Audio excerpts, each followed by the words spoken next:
Bonjour à tous, bienvenue à Hebdo4, votre émission d'information locale et régionale. Voici la programmation pour notre édition du 6 avril. La présentation du nouveau plan de développement social, la reprise de l'accompagnement transport bénévole en Gaspésie, l'Association des TCC AVC Gaspésie-les-Îles, un atelier d'exploration du futur de la Gaspésie et une soirée d'information du collectif alimentaire. Télévague vous souhaite une très bonne émission. Nous allons débuter avec la présentation du nouveau plan de développement social 2025-2029 de la MRC de Bonaventure. L'événement s'est déroulé à Caplan devant les différents acteurs qui ont contribué à l'élaboration du plan de développement social de la région. Ce plan est essentiel pour une communauté afin de bien identifier les besoins sociaux prioritaires et d'y répondre de manière efficace tout en favorisant l'inclusion de la population vulnérable. C'est quoi la raison qu'on se rencontre ici aujourd'hui? Aujourd'hui, en fait, c'est l'Assemblée des partenaires en développement social pour la MRC Bonaventure. En fait, on a déposé la semaine dernière le nouveau plan de communauté 2025-2029. Un plan de communauté, c'est un plan qui rassemble tous les besoins des organismes communautaires du milieu pour qui répondent à des enjeux sociaux pour les personnes en situation de pauvreté et de vulnérabilité. Donc, c'est le dépôt aujourd'hui. C'est l'Assemblée pour célébrer le nouveau plan de communauté. Mais qu'est-ce que ça englobe, le développement social? Bien, le développement social, en fait, c'est très large, mais aujourd'hui, on est là pour entériner, en fait, toutes les actions, c'est tous les projets, en fait, que les organismes communautaires du milieu font pour les personnes, pour accompagner les personnes. Fait que, autant on a des projets en sécurité alimentaire, il y a des projets en logement, au niveau de la jeunesse, enfance-famille, santé mentale, la déficience intellectuelle et déficience physique. C'est vraiment pour répondre à des besoins de la population. C'est qui les différents acteurs qui ont participé à l'élaboration du plan? Bien, il y a des élus, il y a des directions, coordination des organismes communautaires, il y a la MRC, il y a des partenaires financiers aussi, régionaux. La santé publique est là avec nous. Fait que ça rassemble vraiment, ça ratisse très large. Ça rassemble énormément de personnes dans la communauté. Est-ce qu'il y a des objectifs précis à atteindre? Précis, non. Bien, il y en a plusieurs, comme répondre aux besoins de base des personnes en situation de vulnérabilité, comme offrir de la sécurité alimentaire, offrir de l'accompagnement aux aînés, soit à domicile ou services de proximité, pour vraiment augmenter. Il y a tellement de besoins dans notre communauté, mais on ne peut pas y répondre à tous. Mais Est-ce qu'il y a des groupes de personnes ciblées pour ce plan-là? Bien, en fait, c'est pour vraiment, c'est les personnes en situation les plus vulnérables dans notre communauté. Fait que, tu sais, comme il y a la Maison de la famille ou Family Ties à Nicolas qui accompagne vraiment plusieurs personnes dans la communauté. Fait que c'est pour leur donner un peu du financement pour arriver à déployer des actions dans le but de répondre aux besoins. Les personnes aînées ou les jeunes? Les jeunes, en fait, c'est tout le monde, en fait. C'est pour les zéros, autant les nouveaux-nés que pour les personnes âgées, ouais. Avez-vous une façon de mesurer les impacts de vos plans que vous faites? On aimerait ça, trouver... c'est ça le plus difficile, en fait, parce que les impacts, des fois, ils peuvent se mesurer sur plusieurs années. Hein. Tu sais, des ateliers offerts dans les milieux communautaires, des fois, il y a des impacts 5 ans plus tard au niveau de l'empowerment ou le pouvoir d'agir des personnes. Mais on peut mesurer, en fait, l'impact de la collaboration entre tous les partenaires. Tu sais, ça a un bel impact au niveau des organismes et des porteurs d'action. Vous voulez s'assurer que toutes les concertations étaient représentées, parce qu'on aurait pu sortir aussi des actions, mettons 50% des actions de logement et 3 des petites enfances. Là, on serait posé la question comme, qu'est-ce qu'on fait, là, mais là, un peu comme naturellement et organiquement, l'idée de montrer la carte, c'est voir que les couleurs nous montrent la représentation de chaque concertation. Donc, un petit peu plus ou moins, mais c'est quand même tout le monde a eu la chance de vraiment présenter et déposer des actions. Ensuite, comme a aussi expliqué Karen dans la démarche, là, rendu à l'hiver, qu'on a été à la priorisation des actions dans chaque concertation, avec la méthodologie qu'on a proposée. De ces 36 actions que c'était des besoins actions, ben, on a 23 actions qui ont été priorisées dans chaque concertation. Donc, Ça monte à presque 1,5 million pour la valeur totale de ces actions priorisées. Et les montants qui est demandé au plan communauté, c'est la proximité de 700 000 $ au niveau du plan communautaire en développement social. Donc, on parle en fait des actions que chaque concertation, ils ont dit, ça nous prend ça. Et ensemble, on a décidé c'est quoi l'action les plus importantes au niveau de la vulnérabilité, le pouvoir d'agir et la collaboration. Voilà. Là, vous avez présenté votre plan. C'est quoi après C'est quoi après? En fait, là, on est un petit peu en attente de financement pour les prochaines semaines, mais en fait, après, on va continuer toute l'année à se rencontrer. En fait, le développement social aussi, ça permet à tout le monde de se réseauter. Parce que chacun travaille individuellement dans son milieu, mais là, ça permet, dans les concertations, on appelle ça des chantiers ou des tables de concertation, de voir qu'est-ce qu'on peut faire ensemble pour continuer à travailler ensemble, comment on peut se former ensemble, comment on peut mieux tisser des liens pour travailler dans le développement social. Puis ça s'est toujours fait, là. Ça se fait depuis toujours, la solidarité. Mais le développement social permet de rassembler tout ce monde-là de façon annuelle, là. Bien, merci beaucoup, Marie-Ève, et bravo pour votre initiative. Merci beaucoup. Bonne journée. Le regroupement des centres d'action bénévoles de la Gaspésie et les îles ont annoncé la reprise du service de l'accompagnement transport bénévole en région pour les bénéficiaires de 65 ans et plus. Cependant, une modalité a dû être changée temporairement au service qui est présentement en attente de financement de la part du CIS de la Gaspésie. Écoutons Nancy Valois, la présidente du regroupement des centres d'action bénévole de la Gaspésie-les-Îles, nous informer davantage. Vous êtes la présidente du regroupement des centres d'action bénévole Gaspésie-les-Îles. Ça comprend combien de centres d'action bénévole? Au total, on est 9 centres d'action bénévole, mais là, dans la démarche versus le financement avec le CIS, c'est les 8 centres d'action bénévole Gaspésie, dans le fond. Puis il y en a un aux îles. Là. Okay. À la fin février, vous avez fait une annonce d'une rupture temporaire d'un service. C'était quel service? C'est le service d'accompagnement transport pour les 65 ans et plus. On a dû suspendre nos services. On était rendu à la fin de notre année financière, donc puis on n'avait pas reçu de financement de la part du CIS. Fait que fallait un peu absorber les frais là encourus dans l'année 2024-2025.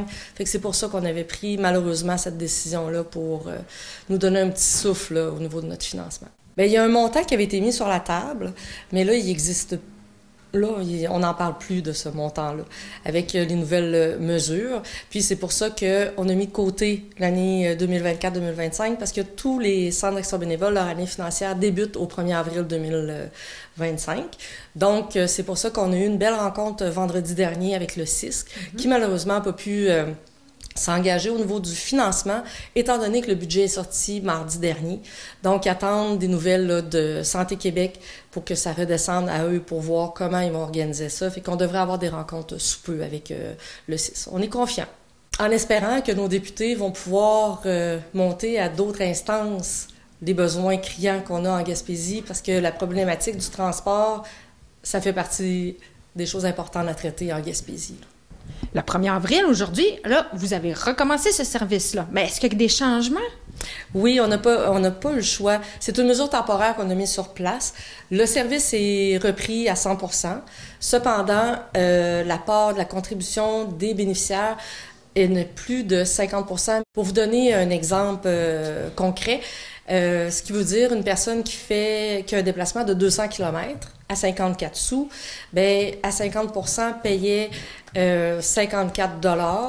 Maintenant, ça va à 75%, c'est environ 81 $, ce qui veut dire là, une différence de 27 $ pour le bénéficiaire.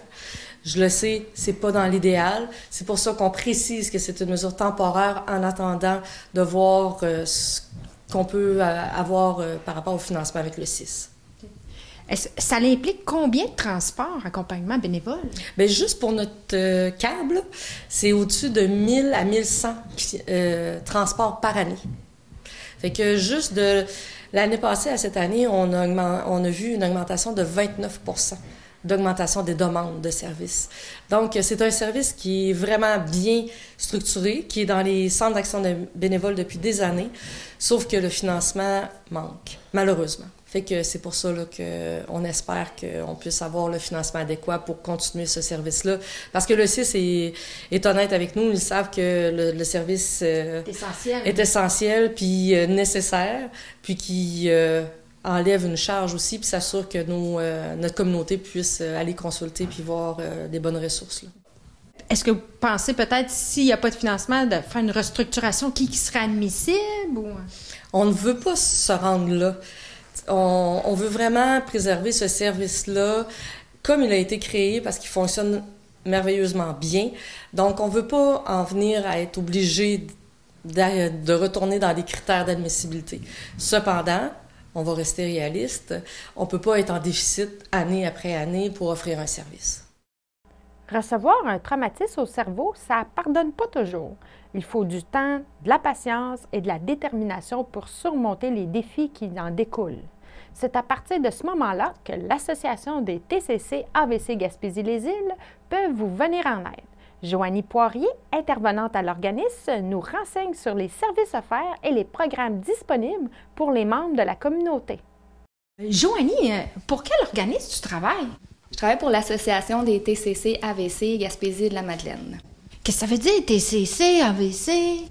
TCC, traumatisme crânio-cérébral et AVC, accident vasculaire cérébral.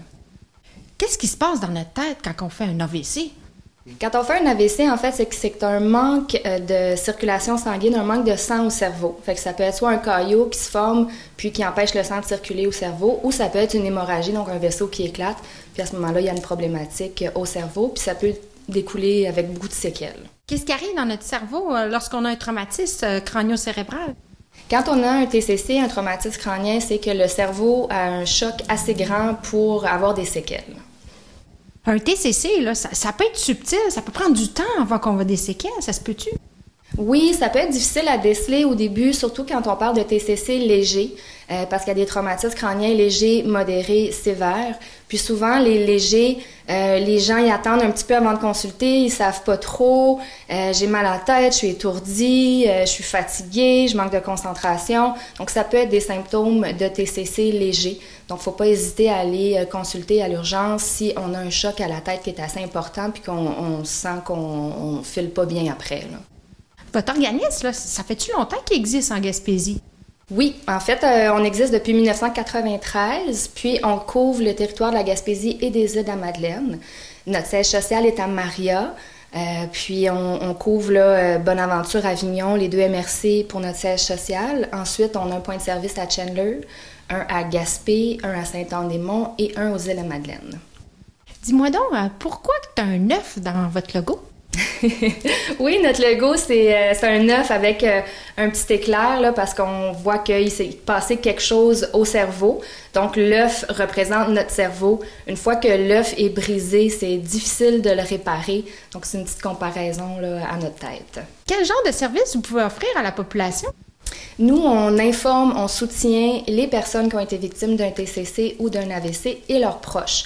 Donc, ça peut être de plusieurs façons. On fait des rencontres individuelles dans lesquelles on cerne les besoins des personnes. On offre du support psychosocial, on fait des activités de groupe. Ça peut être aller à la piscine, faire de l'aquaforme pour maintenir ou développer des nouvelles compétences.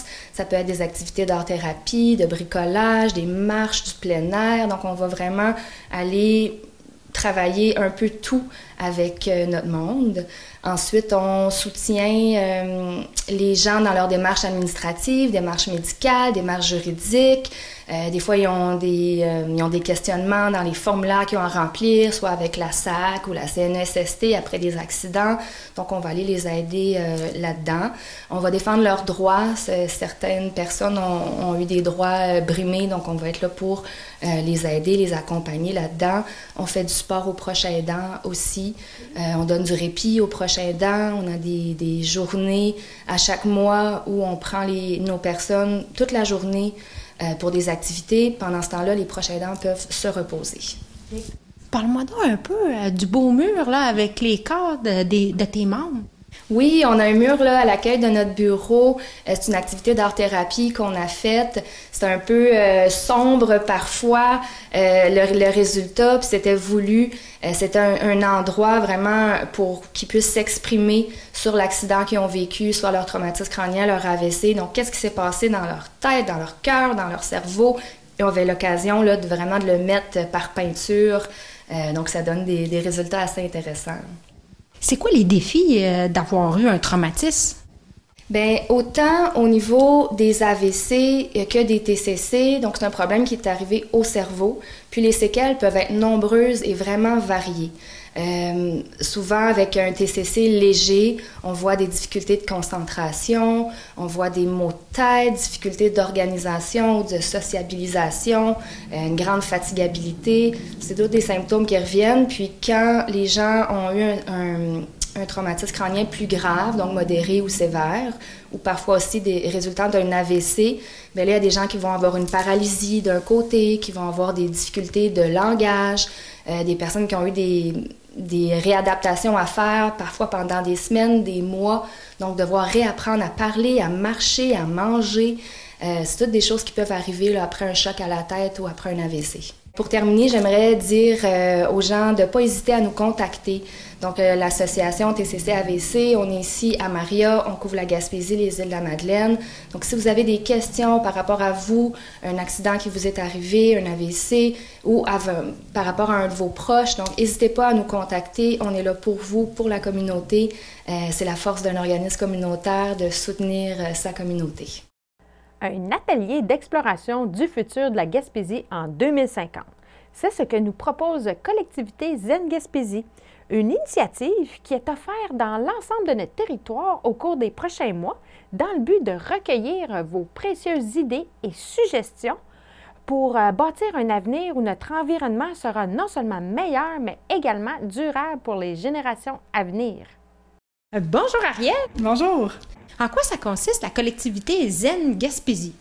Collectivité Zéro Émission Nette Gaspésie, c'est une démarche régionale qui est en route déjà depuis 3 ans, puis qui est portée par 14 partenaires, c'est-à-dire des organisations régionales qui viennent d'horizons diversifiés. Qu'est-ce que vous allez offrir comme atelier? Oui, c'est ça. Bien là, on démarre une série d'ateliers qui vont avoir lieu là, de mars à mai. Et puis, ces ateliers-là, c'est des ateliers d'exploration du futur. Donc, c'est des ateliers de 90 minutes. C'est ouvert à tout le monde, pas de connaissances préalables requises. C'est gratuit. Puis, dans le fond, le déroulement de l'atelier, on commence la discussion autour de récits de vie, de personnes imaginées, qui se passent en 2050. C'est inspiré de tendances scientifiques. Mais l'idée, c'est de démarrer la discussion. Puis ça nous permet, ensemble, de jaser de c'est quoi l'avenir qu'on souhaite pour la Gaspésie. Pas juste qu'est-ce qui est possible, mais qu'est-ce que nous, on veut vraiment pour la Gaspésie du futur. Pourquoi vous avez créé cet atelier-là? Bien, ces ateliers-là s'inscrivent, dans le fond, l'idée, c'est de dire, d'ici 25 ans, il faut se préparer au changement climatique. On est déjà face à des bouleversements climatiques. Puis, dans le fond, il faut sortir des sentiers battus pour trouver des solutions. Puis, en Gaspésie, on est capable de faire ça. Puis, dans le fond, l'idée de base, c'est de se dire, bien, dans 25 ans, on va être rendu ailleurs. Va falloir s'être adapté, ne serait-ce qu'à l'érosion, la submersion côtière. On est quand même une région côtière. Et puis donc, il faut se préparer à ça. Il va y avoir des changements. Mais la question, c'est de se dire, bien, où on veut que ce soit ça dans 25 ans? Où est-ce qu'on veut que notre société soit? Puis, ça va être quoi le chemin pour s'y rendre? Fait que là, l'idée, c'est de dire, bien, on va la décider ensemble, cette vision-là, pour le futur, puis on va travailler ensemble vers cette vision-là. Mais dans le fond, les ateliers, comme je disais, sont vraiment basés autour des récits. Alors, il y a différents récits, il va y en avoir 8. Et puis, chaque récit nous amène dans un futur. Comme je disais, c'est basé sur des données scientifiques. C'est les chemins de transition de l'Université de Montréal qui ont travaillé ces trames-là. Puis l'idée, c'est de dire, c'est quoi les tendances? C'est des futurs possibles. C'est un petit peu, c'est sûr que c'est imaginé comme histoire, là, puis on étire des fois. Mais est-ce que le futur, on va être rendu dans un monde où on va avoir choisi comme société d'aller vers l'intelligence artificielle, où on va plutôt avoir décidé de réduire... chaque pays va avoir commencé à garder ses ressources un peu plus chez soi, puis il va falloir, de notre côté, devenir plus autosuffisant, puis avoir des communautés qui utilisent moins de pétrole, par exemple, pour se déplacer. Donc, c'est vraiment des histoires comme ça qui nous projettent dans un futur possible. Puis nous, là-dedans, c'est de dire, mais qu'est-ce qui est souhaitable pour nous? Qu'est-ce que vous allez faire une fois que la série d'ateliers va être finie? Dans le fond, les ateliers vont nous servir, toutes les données qu'on va rassembler vont nous permettre d'élaborer une vision collective pour la Gaspésie de 2050. Puis cette vision-là va nous permettre ensuite de créer des comités thématiques qui vont déterminer c'est quoi le chemin entre aujourd'hui et demain pour se rendre là-bas. Et puis, de cette grande trajectoire sur 25 ans, on va se demander ensuite c'est quoi les actions aujourd'hui à poser, les premières, les principales, et qu'il faut mettre en action pour les faire. Combien vous prévoyez offrir d'ateliers de mars à mai, vous m'avez dit? Oui, c'est ça. C'est quand même ambitieux comme projet. On veut essayer d'aller faire plus d'une centaine d'ateliers sur tout le territoire. Il y en a déjà une vingtaine de prévus. Ça, c'est des ateliers publics, mais il y a aussi des fois des ateliers privés. Donc là, on est à plus d'une quarantaine déjà. Mais on va continuer d'en organiser des ateliers jusqu'en mai. Puis pour connaître les ateliers qui sont les plus près de chez vous, je vous invite à aller voir sur notre site web. Donc, c'est czengaspésie.ca, C-Z-E-N, gaspésie.ca. Puis on a aussi une page Facebook puis un LinkedIn. Pour nous trouver, c'est Collectivité Zen Gaspésie. Collectivité est au pluriel, puis Zen s'écrit Z-E-N. Bien, je voulais juste dire que ce projet-là, ces ateliers-là, dans le fond, sont inscrits dans un projet qui, évidemment, a été lancé par Collectivité Zen Gaspésie, mais que, dans le fond, c'est le CIRAD, qui est un des partenaires depuis les débuts de la démarche, qui a décidé de prendre le rôle de chef de projet. Et puis, ce projet-là est financé par Ressources naturelles Canada avec son programme Communauté côtière résiliente au climat. Donc, c'est ce soutien financier-là qui nous donne les moyens de nos ambitions. Bien, merci beaucoup, Ariel. Merci. Au plaisir de vous voir dans des ateliers. Télévague a rencontré deux sympathiques intervenantes communautaires en volet cuisine travaillant au collectif alimentaire situé à Passepébiac. Elles nous parlent de leur soirée d'information qui aura lieu prochainement afin de vous faire découvrir les cuisines collectives. Voici notre reportage. Mesdames, pouvez-vous me faire un petit rappel sur la mission du collectif alimentaire? Oui, dans le fond, le collectif alimentaire, on est un organisme qui s'occupe de la sécurité et l'autonomie alimentaire. Ça couvre, dans le fond, les paniers alimentaires quand on a des fins de mois un petit peu plus difficiles, qu'on a besoin d'un petit coup de pouce côté nourriture. On a les cuisines collectives, on a les jardins communautaires et le service d'impôt bénévole. En ce moment, d'ailleurs, là, si les gens seraient intéressés au jardin, il y a quelques places disponibles pour le jardin communautaire à Passepébiac. OK, là, vous organisez une soirée d'information sur quoi? On organise une soirée, dans le fond, pour les cuisines collectives. C'est un moment, dans le fond, pour informer la population un peu des services qu'on offre et puis avoir la chance, dans le fond, d'intégrer un groupe ou en former un nouveau. Fait que c'est ça va être une petite soirée en toute simplicité. Ça va commencer à 6h30, devrait finir maximum à 8h. Puis on va donner toute l'info nécessaire, tout ce qui doit être su avant de démarrer un groupe de cuisine collective. C'est le 11 avril, c'est 6h30 à 8h. Bien déjà, quand on est dans une cuisine collective, c'est un groupe fixe, donc ils vont revenir cuisiner ensemble à chaque mois. Une fois par mois, on réserve la cuisine pour le groupe, pour chaque groupe, 3 heures de cuisine. Les personnes vont planifier des recettes. En général, c'est peut-être 2 ou 3 recettes, dépendamment de la complexité de chaque mets qu'ils ont décidé de faire. Ils vont faire des achats en conséquence. Nous, on fournit une base de cuisine. Ensuite, viennent cuisiner ici, puis repartent avec les petits plats qui se sont séparés équitablement à travers le groupe. C'est des groupes de 3 à 6 personnes. Généralement, le 4-5, c'est le nombre idéal. Ils sont accompagnés de Myriam ou de moi comme intervenante en cuisine, soit pour aider à la technique dans les recettes ou aussi pour juste accompagner là, pour l'organisation, un peu là, la planification et tout ça. Quand vous parlez de base de cuisine, là, ça, c'est des ingrédients qu'on n'a pas besoin d'apporter, qui sont déjà au collectif. C'est quoi? Exact. Bien, on a tout un fond de cuisine qui comprend de la farine, du sucre, toutes sortes d'épices. Il y a vraiment plusieurs ingrédients que les personnes n'ont pas besoin de fournir. Les personnes qui viendront pour la rencontre, on va pouvoir leur montrer là, toute cette base-là. Puis c'est quand même très avantageux économiquement parce qu'elles n'ont pas à acheter ces ingrédients-là, ils sont toujours disponibles ici en quantité suffisante. Est-ce que vous avez des partenaires qui vous fournissent aussi des aliments? Bien, on a la récupération alimentaire. De ces aliments-là, il y a une bonne partie la récupération, c'est nous qui allons en épicerie pour les invendus. Ça va principalement dans les dépannages alimentaires. Mais il y a une partie, entre autres pour les fruits et légumes, qui sont à passer plus rapidement que les cuisines collectives peuvent avoir accès. Donc, quelques jours avant leur cuisine, le groupe est invité à communiquer avec nous pour savoir qu'est-ce qu'on a qui est disponible pour leur cuisine à venir. C'est quoi les avantages de participer à une cuisine collective? Bien, il y en a plusieurs, puis ça dépend un peu de la raison pour laquelle tu vas vouloir participer à la cuisine. Parce que tu peux vouloir venir dans une cuisine pour économiser parce que il y a plein d'ingrédients disponibles pour toi, puis tu achètes en gros avec ton groupe. Mais tu peux vouloir aussi juste briser l'isolement. Donc, venir socialiser ici, de créer un réseau d'entraide, avoir quelqu'un qui t'accompagne, puis on est habitué en cuisine, fait qu'on a des petits trucs à partager. Peut-être dans ton groupe aussi, il y a des gens qui vont avoir des choses à partager avec toi, fait que partage de connaissances, accès à une cuisine qui est bien équipée aussi, fait que c'est comme pas à ta maison qu'il faut que tu ramasses après, puis que, bon, les enfants sont là, etc. Dans les autres avantages, il y a aussi la confiance en soi. Parce que quand tu reviens avec ton groupe, ben tu t'habitues en cuisine. Si tu n'as pas déjà toutes les connaissances de base, ben tu découvres. Il y a quand même beaucoup d'avantages à pouvoir participer. C'est n'importe qui pourrait venir participer. Oui, vraiment à tous. Tous les âges aussi. Il y a des groupes qui participent avec des plus jeunes enfants aussi. C'est déjà arrivé que des mamans s'organisent entre elles. Une des mamans s'occupe des enfants tandis que les autres cuisinaient, puis la cuisine d'après, ben c'était tournant comme ça. Fait que c'est de l'entraide aussi, du partage. Avez-vous encore les cuisines solidaires aussi? Oui, les cuisines solidaires, ça ressemble un peu aux cuisines collectives, sauf qu'il n'y a pas de planification. Il n'y a pas aussi d'attachement au groupe parce que c'est un groupe qui change à chaque fois. Si la personne veut participer, c'est aussi une cuisine de 3 heures, mais elle a juste à appeler et dire « Hey, moi j'aimerais ça participer à une cuisine ». On dit « OK, telle date, t'es-tu disponible? » Oui. Elle ne sait pas qui va être là à cette cuisine-là. Quand ils arrivent au début de la cuisine, c'est là qu'on va planifier ce qu'on va faire à partir de ce que nous, on a de disponible. C'est-à-dire les fruits et légumes qu'il faut passer rapidement, notre fond de cuisine qu'on a sec, puis des fois peut-être du tofu, des lentilles, à l'occasion de la viande. Mais bref, sur place, on va voir avec les personnes ce qu'elles ont envie de cuisiner. Okay. Puis ils vont repartir la même chose avec leurs plats qu'ils ont préparés.